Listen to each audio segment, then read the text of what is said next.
안녕하세요. 여기는 중년과 노년의 소식을 전해드리는 곳입니다. 저희는 매일 여러분과 함께하며 71세가 넘어가면서 지켜야 할 3가지 옷차림 규칙, 3가지 금기, 그리고 가지 말아야 할 3가지 장소에 대해 이야기하고 있습니다. 옛 사람들은 종종 말하곤 했습니다. 70세에는 옷을 더 입지 말고, 80세에는 생일을 축하하지 말고, 60세에는 집을 짓지 말고, 70세에는 성묘를 가지 말라고. 이 평범해 보이는 말들은 사실 인생의 깊은 지혜를 담고 있습니다. 나이가 들수록 인생의 굴곡을 겪으며 마음가짐과 생활 방식이 변하게 됩니다. 많은 노인들이 삶의 작은 경험에서 독특한 철학을 도출해내며 오늘날 우리는 옷에 대해 지켜야 할 3가지, 생일에 하지 말아야 할 3가지, 가지 말아야 할 3가지 장소를 통해 이러한 규칙들 뒤에 숨겨진 깊은 의미를 알아보고 그것들이 어떻게 우리의 노년 생활을 더욱 편안하고 안정되게 만들어주는지 살펴보겠습니다. 옷에 있어서는 3가지 하지 말아야 할 것이 있습니다. 첫째, 옷은 항상 깨끗하고 소박하게 입어야 합니다.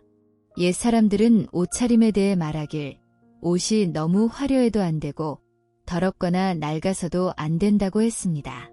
옷은 단순한 생활 필수품이 아니라 개인의 품격과 수양을 나타내는 중요한 요소입니다. 특히 오늘날처럼 물질적으로 풍족한 시대에는 옷이 부족해서 고민할 필요가 없습니다. 대신 수많은 선택지 속에서 적절한 선택을 하는 것이 중요합니다. 70세 이상의 노인으로서 깔끔하고 적절한 옷차림을 유지하는 것은 자신에 대한 존중이자 타인에 대한 존중이기도 합니다. 첫 번째는 젖을 옷을 입지 말고 편안함을 우선으로 하라는 것입니다. 많은 노인들이 가격이 저렴한 옷을 선호하는데 그 품질이 나쁠 수 있다는 사실을 모르곤 합니다. 젖을 옷감은 거칠고 통기성이 없어 착용감이 좋지 않으며 심지어 피부 알레르기를 유발할 수도 있습니다. 더 심각한 문제는 젖을 옷이 외출 중 갑자기 찢어지거나 문제가 생기면 매우 당황스러운 상황에 처할 수 있다는 점입니다. 흔히 말하듯 값싼 것이 좋은 것이 아니며 품질이 낮은 옷은 편안함뿐만 아니라 건강에도 해로울 수 있습니다. 따라서 노인들은 부드럽고 통기성이 좋은 내구성 있는 옷을 선택해 일상생활의 편안함과 체면을 지켜야 합니다. 두 번째는 화려한 옷을 입지 말고 소박함을 우선으로 하라는 것입니다. 옷차림은 삶의 예술이며 특히 노인들에게는 지나치게 화려한 옷이 적절하지 않습니다. 노년의 멋을 부리는 것은 가능합니다. 특히 사교 활동이나 무도회에 참석할 때 적절한 차림은 활기를 보여줄 수 있습니다. 그러나 일상생활에서 지나치게 젊은이들의 옷차림을 따라하는 것은 오히려 어색해 보일 수 있습니다.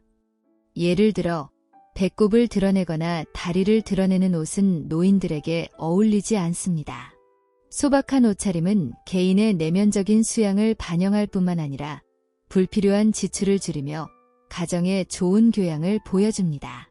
세 번째는 지저분한 옷을 입지 말고 청결을 우선으로 하라는 것입니다. 옷의 브랜드와 가격에 상관없이 깨끗하고 깔끔한 옷차림이 가장 중요합니다. 어떤 노인들은 비싼 명품 옷을 많이 가지고 있음에도 불구하고 늘 구겨진 옷을 입고 다니는 경우가 있습니다. 이는 단순히 외모 문제일 뿐만 아니라 사교 자리에서 다른 사람들에게 나쁜 인상을 줄 수 있습니다. 옷을 깔끔하게 유지하는 것은 자신에 대한 존중이자 가족과 타인에 대한 존중입니다. 깨끗한 옷을 입은 노인은 가족과 함께 있을 때나 외부 사람들과 교류할 때 상대방에게 편안함과 존경심을 느끼게 합니다. 반대로 지저분하고 악취가 나는 옷을 입은 노인은 누구도 가까이 하고 싶지 않을 것입니다. 고대인들은 옥과 밭을 결합하여 음식, 옷, 거처의 풍요로움을 상징했습니다. 이는 행복을 얻기 위한 조건 중 하나가 바로 충분한 옷과 음식이기 때문입니다. 옷차림을 잘하는 노인은 이미 옛사람들의 생활 지혜를 체득한 것이며 그 행복을 다음 세대에 전해주는 역할을 하고 있습니다. 둘째, 생일에 있어 세 가지 하지 말아야 할 것이 있습니다. 생일잔치는 많은 가정에서 전통적인 행사로 여겨지며 많은 노인들이 이를 기대합니다. 노인들은 자녀나 손자들이 생일 잔치를 돕지 않으면 불효라고 생각하거나 오랫동안 만나지 못한 친척, 친구들과 생일을 계기로 다시 교류하고 싶어 합니다. 그러나 현대 사회에서는 젊은이들이 고향을 떠나 생계를 위해 바쁘게 살고 있어 큰 명절이 아니면 집에 돌아오는 것이 어렵습니다. 설령 친척이 생일잔치를 열더라도 대부분의 젊은이들은 단지 상징적으로 봉투만 보내고 실제로 참석하는 경우가 거의 없어 잔치 분위기가 쓸쓸하고 어색해질 때가 많습니다. 첫째, 병중에는 생일을 치르지 말고 안심하고 건강을 돌보십시오. 노인이 몸이 불편하거나 특히 중병을 앓고 있을 때는 생일잔치를 피하고 안정을 취하는 것이 좋습니다. 옛 사람들은 질병이 즐거운 사건들로 인해 극복될 수 있다고 믿었지만 실제로는 그러한 사건들이 노인들의 피로만 더할 뿐입니다. 과도한 노동과 감정의 변동은 오히려 병을 악화시킬 수 있습니다. 성대한 생일잔치를 여는 것보다는 가족들과 함께 따뜻하게 생일을 보내는 것이 훨씬 더 의미 있고 소중한 추억이 될 것입니다. 둘째, 가난한 상황에서 생일을 치르지 말고 더욱 절약해야 합니다. 경제적으로 어려운 노인이 생일잔치를 치르면 종종 가족에게 불필요한 경제적 부담을 안겨줍니다. 사람들은 흔히 말하길 부자는 산속에 있어도 먼 친척이 찾아오고 가난한 이는 시장 한복판에 있어도 아무도 찾지 않는다라고 합니다. 나이가 든 노인들은 이미 생활이 쉽지 않은데 굳이 더 많은 고민을 자초하면서 불필요한 잔치를 열 필요는 없습니다. 설령 생일잔치를 억지로 치르더라도 단지 예의상의 행사에 그치고 진정한 이익을 얻을 수 없으며 오히려 가정에 더 큰 부담을 줄 수 있습니다. 따라서 자신의 능력에 맞게 생활하고 절약하는 것이 오래가는 지혜입니다. 셋째, 자녀를 잃은 상황에서는 생일을 치르지 말아야 합니다. 자녀가 없는 상황에서 노인이 생일잔치를 고집한다면 이는 적절하지 않을 뿐만 아니라 슬픔을 더할 수 있습니다. 전통적으로 생일잔치는 자녀들이 부모님께 효심을 표현하는 방법이기 때문에 자녀가 없을 때 노인이 생일을 치르려는 것은 자신과 다른 사람을 더 큰 고통에 빠뜨릴 뿐입니다. 현명한 노인들은 소박한 삶을 선택하고 상처를 건드리지 않으며 불필요한 감정을 자극하지 않는 방식으로 생활을 단순화하며 사회적 교류를 줄이고 생일잔치를 간소화하는 것이 진정한 노년의 지혜입니다. 셋째, 장소에 있어 세 가지 가지 말아야 할 것이 있습니다. 노인이 외출할 때는 더더욱 안전을 고려해야 합니다. 60세에는 여행을 다닐 수 있을지 모르지만 70세가 되면 체력과 건강 상태를 다시 평가해야 합니다. 외출할 때는 안전이 항상 최우선입니다. 첫째, 성묘하러 무덤에 가지 말고 자녀들에게 맡기십시오. 무덤을 찾으면 고인이 된 친척을 떠올리게 되고 따뜻한 추억이 있더라도 죽음과의 이별로 인한 슬픔이 따를 수밖에 없습니다. 노인이 자주 성묘를 가면 그 장소에서의 감정이 깊어져 슬픔이 더 커질 수 있습니다. 성묘와 같은 일은 자녀들에게 맡기고 노인은 집이나 절에서 자신의 경의를 표현하는 것이 더 바람직합니다. 둘째, 부적절한 장소에 가지 말고 자신의 명예를 소중히 여겨야 합니다. 노인이 좋지 않은 장소를 방문하는 것은 명예를 해칠 뿐만 아니라 자녀들에게도 불편을 줄 수 있습니다. 만약 노인이 이런 일로 인해 구설수에 오르면 본인뿐만 아니라 자녀들의 사회적 평판과 미래에도 영향을 미칠 수 있습니다. 자녀들의 미래를 위해 그리고 자신의 체면을 위해서라도 노인은 자중하고 자제하며 이런 장소를 멀리해야 합니다. 셋째, 낯선 곳에 가지 말고 예출 시 위험을 줄여야 합니다. 낯선 곳은 언제나 예측할 수 없는 위험을 내포하고 있습니다. 노인들에게는 익숙하지 않은 장소에 가는 것이 넘어지거나 길을 잃거나 사고가 발생하는 등 여러 가지 예기치 못한 위험에 직면할 수 있기 때문에 매우 위험할 수 있습니다. 그러므로 노인이 외출할 때는 되도록 익숙한 환경을 선택하고 휴대전화를 항상 소지하여 비상시 가족에게 연락할 수 있도록 준비해야 합니다. 외출할 때는 항상 안전을 최우선으로 하고 안전한 활동 장소와 방식을 선택하는 것이 노년 생활의 행복을 지키는 기본입니다. 맺은 말로 나이가 들면 마음가짐과 생활 방식을 조정하는 것이 매우 중요합니다. 노인들은 자녀들과 자주 소통하고 다른 긍정적이고 낙관적인 동년배들로부터 배울 수도 있습니다. 자녀들도 노인의 생활 상태에 관심을 기울이고 진심 어린 대화를 통해 노인들이 가장 적합한 생활 방식을 찾을 수 있도록 도와야 합니다. 공자가 말했듯이 군자는 서로 조화를 이루지만 같지는 않고 소인은 같으나 조화롭지는 않다. 가족이 서로 이해하고 포용하는 한 노인들의 노년 생활은 더욱 행복하고 평화로워지며 가정도 더욱 화목하고 번창할 것입니다. 저는 49세의 여성 가사도 우미입니다. 언제든지 호출하면 달려갈 수 있는 동반형 가사도우미로 일하고 있지만 제게는 3가지 요구사항이 있습니다. 저는 박민정이라고 합니다. 경상남도 창원 출신입니다. 올해로 49세가 되었고 원래 저의 가정은 굉장히 행복했습니다. 남편과의 관계도 아주 좋았고 저희 둘은 작은 가게를 운영하며 살아왔습니다. 당시 가게는 매우 잘 되었고 매달 수입도 꽤 괜찮고 이상적이었습니다. 저희는 10년 넘게 가게를 운영했고 꽤 많은 돈도 벌었으며 집도 한 채 사두었습니다. 원래는 사업을 더 확장하여 2개의 가게를 더 열고 나중에 자식들이 이를 관리할 수 있도록 할 계획이었습니다. 그러나 남편이 뜻밖의 사고로 저를 영원히 떠나게 되었습니다. 그때 저는 정말 큰 충격을 받았고 한동안 앞으로의 삶을 어떻게 살아가야 할지 몰랐습니다. 남편이 없는 삶은 그야말로 살아있는 시체와 같았고 이욕도 없었습니다.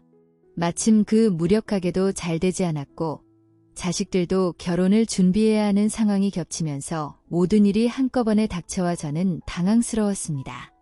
원래는 저축해둔 돈이 있었지만 남편의 치료비로 대부분을 사용하고 나니 돈이 거의 남지 않았습니다. 이렇게 계속 가다가는 돈이 곧 바닥날 것이고 나중에 노후 자금도 없을 거라는 생각이 들었습니다. 그래서 저는 돈을 벌기 위해서라도 꼭 일을 해야겠다고 결심했습니다. 그렇지 않으면 노후에 경제적으로 어려움을 겪을 것 같았습니다. 남편이 세상을 떠났을 때 집안 사람들은 저에게 재혼을 권하며 새로운 남편을 만나 유지하라고 했습니다. 하지만 저는 고민도 하지 않고 단번에 거절했습니다. 제가 아직 젊기는 하지만 이미 자식들이 있기 때문에 새로운 관계에 얽매이고 싶지 않았습니다. 이제는 그저 좋은 직업을 찾아 열심히 돈을 벌고 싶었고 그 외에 다른 생각은 하지 않기로 했습니다.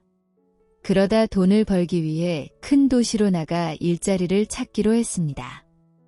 그전에는 일을 해본 적이 없어서 어떤 일을 해야 할지 몰랐습니다. 일주일 동안 일자리를 찾은 후 누군가가 저에게 가사도우미 일자리를 소개해 주었습니다. 가사도우미라는 직업은 들어본 적이 있었지만 제가 그 일을 하게 될 줄은 상상도 하지 못했습니다. 처음에는 이 일을 하고 싶지 않았지만 다른 사람들이 가사도우미 일이 급여도 높고 그렇게 어렵지 않다고 말했습니다. 부지런하기만 하면 충분히 할 수 있다고 했습니다. 그 말을 듣고 저도 마음이 동했고 결국 1달간의 교육을 받은 후 가사도우미로 정식 취업하게 되었습니다. 처음 제가 돌보게 된 고용주는 82세의 할머니 김희자였습니다. 김희자 할머니를 처음 봤을 때부터 친절하고 다정하신 분이라는 느낌을 받았고 저를 잘 대해주셨습니다. 제가 초보라는 것을 알고 있었기에 할머니는 굉장히 인내심을 가지고 하나하나 가르쳐 주셨습니다. 저는 그런 할머니에게 정말 감사한 마음이 들었습니다. 할머니는 저를 초보로 대하지 않고 가족처럼 대해주셨습니다. 제가 무엇을 하든지 간섭하지 않으셨고, 제가 모르는 부분이 있으면 친절하게 알려주셨습니다. 할머니가 좋아하는 음식을 제가 잘 못 만들면 끝까지 가르쳐 주셔서 결국에는 배울 수 있었습니다. 솔직히 말해 그 집에서 할머니를 돌보며 정말 많은 것을 배웠습니다. 생활의 작은 부분들까지도 할머니가 저에게 가르쳐 주셨습니다. 김이자 할머니는 오랫동안 혼자 생활하셨고, 그전에는 자녀들이 돌아와 돌봐드렸지만 자녀들이 바쁜 관계로 늘 곁에 있을 수 없었습니다. 그래서 할머니는 자녀들이 안심하고 일할 수 있도록 가사도우미를 고용해 자신을 돌보게 하셨습니다. 제가 김이자 할머니 댁에 와서 일을 시작한 첫 달에 할머니는 저에게 월급으로 480만 원을 주셨습니다. 일도 그리 힘들지 않았습니다. 빨래하고 요리하고 할머니를 모시고 예출하는 정도였습니다. 당시 저는 그저 일반 가사도우미였고 할머니 댁에 상주하지 않았습니다. 그러나 할머니를 반년 동안 돌본 후 할머니는 저에게 상주 가사도우미로 일해달라고 하셨고 월급을 600만 원으로 올려주셨습니다. 김이자 할머니는 정말 좋은 분이셨고 저를 존중해 주셨으며 가끔 특산품도 챙겨주셨습니다. 그래서 저는 할머니의 요청을 받아들여 상주 가사도우미로 일하기로 했습니다. 그렇게 저는 김이자 할머니를 5년 동안 돌봤습니다. 나중에 할머니가 병을 앓게 되어 자녀들이 더 좋은 병원으로 모셔가 치료를 받게 되었습니다. 자녀들의 돌봄이 있으니 더 이상 제 도움이 필요하지 않게 되었고 그때 떠나야 할 때는 정말 아쉬웠습니다. 5년 동안 돌본 정이 있어 가족처럼 가까워졌기 때문에 헤어지는 것이 쉽지 않았습니다. 하지만 어쩔 수 없이 다음 고용주를 찾아야 했습니다. 김이자 할머니 댁을 나온 후 저는 곧바로 다음 고용주를 찾았습니다. 이번 고용주는 75세의 남성 박영수 씨였습니다. 처음 박 씨 댁에 갔을 때 그 집의 화려한 인테리어에 깜짝 놀랐습니다. 분명히 부유한 가정이었고 저는 평생 이런 호화로운 집에서 살 기회가 없을 거라 생각했습니다. 처음에는 월급으로 700만 원을 제시받았고 저는 고민하지 않고 그 제안을 받아들였습니다. 박 씨도 성격이 김이자 할머니처럼 좋을 거라 생각했기 때문에 크게 걱정하지 않았습니다. 박영수 씨는 저를 만나자마자 이렇게 말했습니다. 나는 이제 나이가 들어서 건강도 좋지 않고 그래서 24시간 내내 돌봐줄 수 있는 상주 가사도우미가 필요합니다. 나를 돌봐줄 수 있는 분이 필요해요. 상주 가사도우미가 되어줄 수 있겠습니까? 처음에는 조금 망설였습니다. 그가 남자고 집에 혼자 있다는 사실이 신경 쓰였기 때문입니다. 만약 제가 그의 상주 가사도우미가 된다면 다른 사람들이 우리의 관계를 오해할 수도 있지 않을까 걱정되었고 24시간 돌봐야 하는 부담도 있었기에 신중하게 생각할 필요가 있었습니다. 결국 저는 제 이익을 보호하기 위해 3가지 조건을 제시했습니다. 만약 그가 이 조건들을 받아들인다면 상주 가사도우미로 일할 것이고 그렇지 않으면 다른 고용주를 찾기로 했습니다. 박영수 씨는 제가 제시한 조건에 반대하지 않았고 조건을 들어보고 싶다고 했습니다. 그래서 저는 제 조건을 솔직하게 말했습니다. 제 입장에서 제 이익을 고려해야 한다고 생각했기 때문입니다. 첫째, 상주 가사도우미로 일하게 된다면 저를 존중해 주셔야 합니다. 저는 전문 가사도우미로서 무엇을 해야 할지, 하지 말아야 할지 알고 있습니다. 고용주가 제 일에 간섭하지 않고 제 귀에 쓸데없는 말을 하지 않으면 됩니다. 제가 해야 할 일은 다 알아서 할 테니 걱정하지 않으셔도 됩니다. 둘째, 비록 상주 가사도우미로 일하지만 저에게도 개인적인 공간이 필요합니다. 저는 가족이 있는 사람입니다. 가끔 가족들에게서 전화가 오면 받아야 하고 통화도 할 수 있어야 합니다.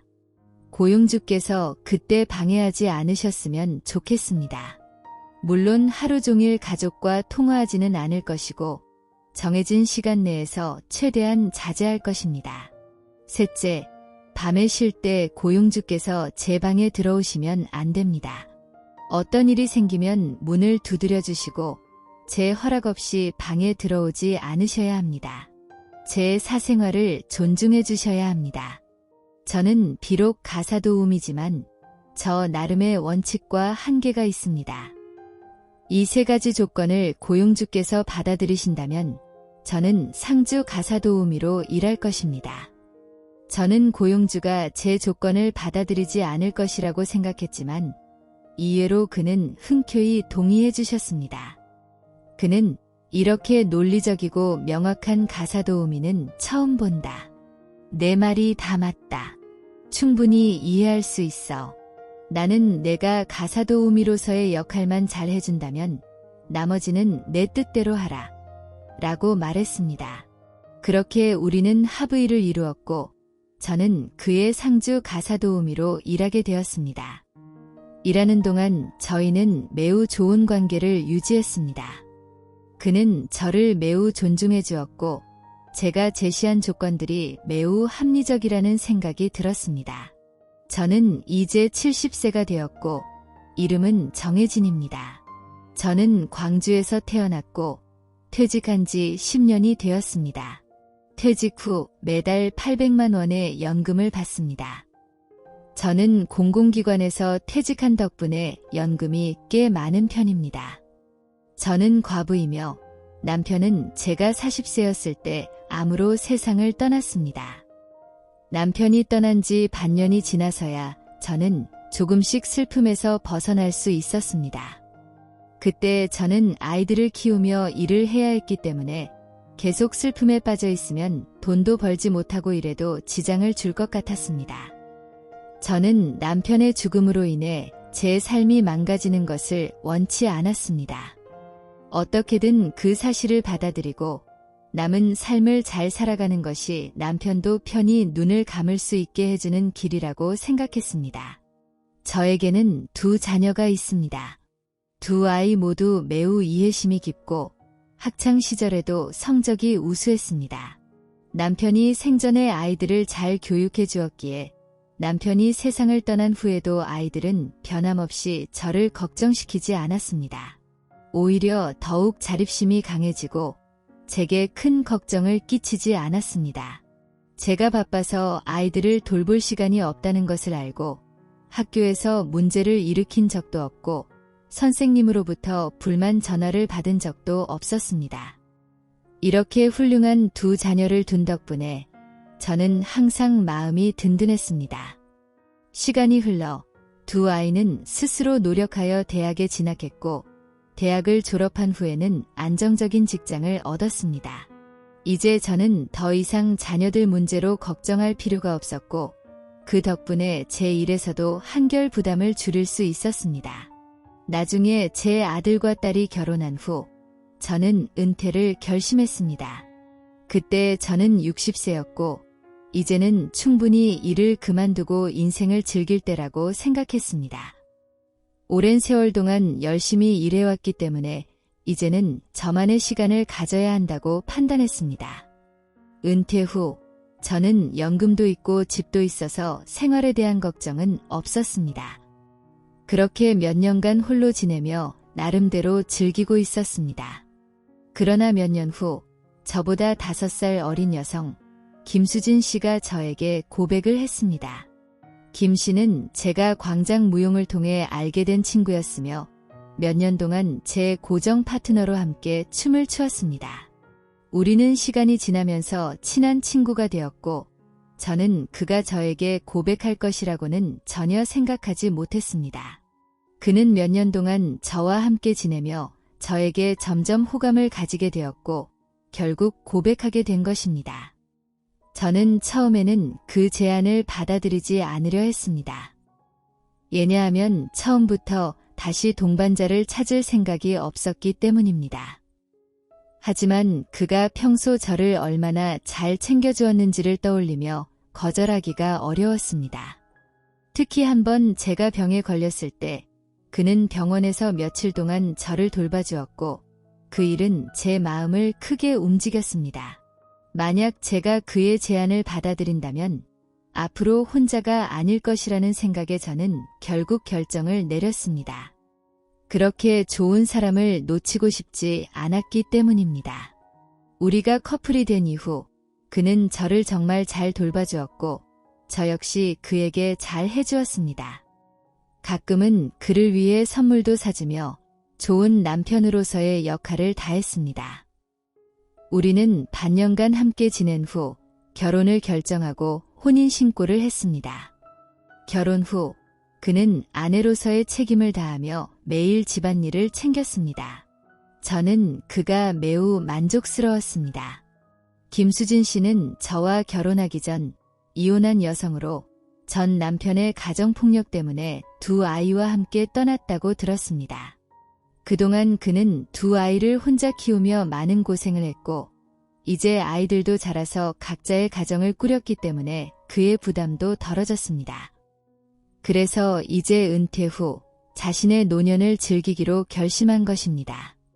그는 저와 만난 후 제가 좋은 사람이라는 것을 느끼고 용기를 내어 고백했다고 했습니다.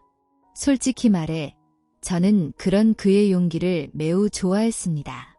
그는 사랑에 솔직하고 감정에 충실한 사람이었고 저는 그런 사람이 진실하고 함께 살기에 행복할 것이라고 생각했습니다. 그러나 우리가 행복하게 오래 살 것이라고 생각했던 것도 잠시, 결국 우리는 5년 만에 이혼하게 되었습니다.